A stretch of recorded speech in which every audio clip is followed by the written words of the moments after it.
Order করেছিলাম online থেকে waterproof ব্যাগের যে কভার হয় যাতে বৃষ্টির জলে না ভেজে, কারণ বিগত কয়েকদিন ধরে আমার অনেক ডকুমেন্টস ক্ষতি হয়ে গেছে।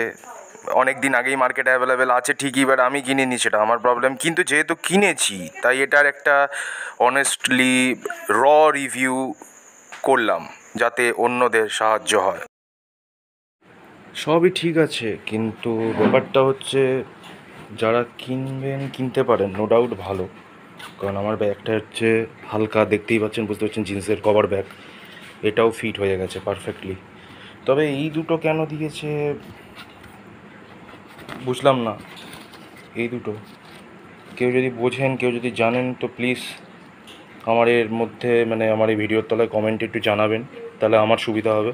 এটা আছে ব্যাগের চেনটাও খারাপ না, চেনের কোয়ালিটিটাও ভালো, খারাপ না।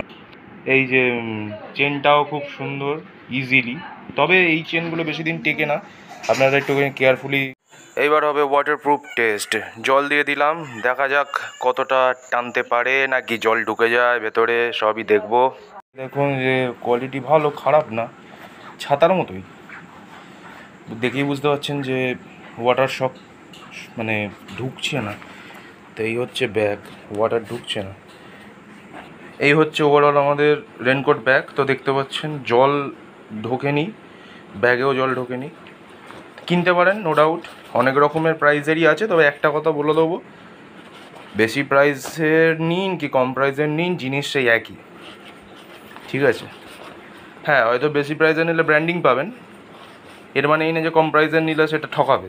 কারণ আপনার মেন উদ্দেশ্য হচ্ছে নিজের ডকুমেন্টস, ব্যাগে থাকা খাবার দাবার, ডকুমেন্টস সব কিছু, টাকা পয়সা বাঁচানো, বা ক্যামেরার ব্যাগে ইউজ করতে পারবেন, ক্যামেরা বাঁচানো। তার জন্য যে কোনো নিলেও হবে, এটা ঠিক আছে।